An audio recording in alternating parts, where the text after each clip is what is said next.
Kinikilan at binantaan pa ang buhay kaya nagpasaklolo sa mga otoridad ng isang negosyante sa Marikina. Nasa kote ang nasa likod ng krimen na pamangkin pala ng biktima. Nakatutok si June Veneracion.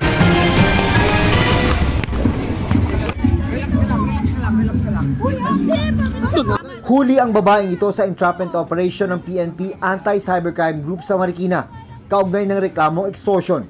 Nagugat ang operasyon sa sumbong ng isang babaeng negosyante na may banta sa kanyang buhay. Na nagsasabing may nag-hire po dun sa kausap niya or nagbe-message sa kanya na ipapatay po siya and kailangan niya daw pong magbigay ng 100,000 pesos para hindi po ito ituloy. Nang ikinasa ang entrapment, dito na nagkagulutan dahil kilala pala ng biktima ang nagbe-message sa kanya, ang mismo niyang pamangkin.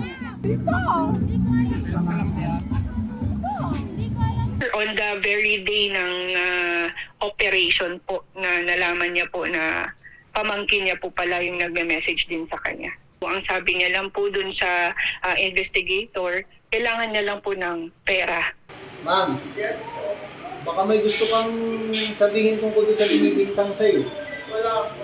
Nakakulong ngayon sa Camp Crame ang suspect. Naharap siya sa reklamong grave coercion, grave threat at robbery with intimidation. Para sa GMA Integrated News, June Veneracion, nakatutok 24 oras.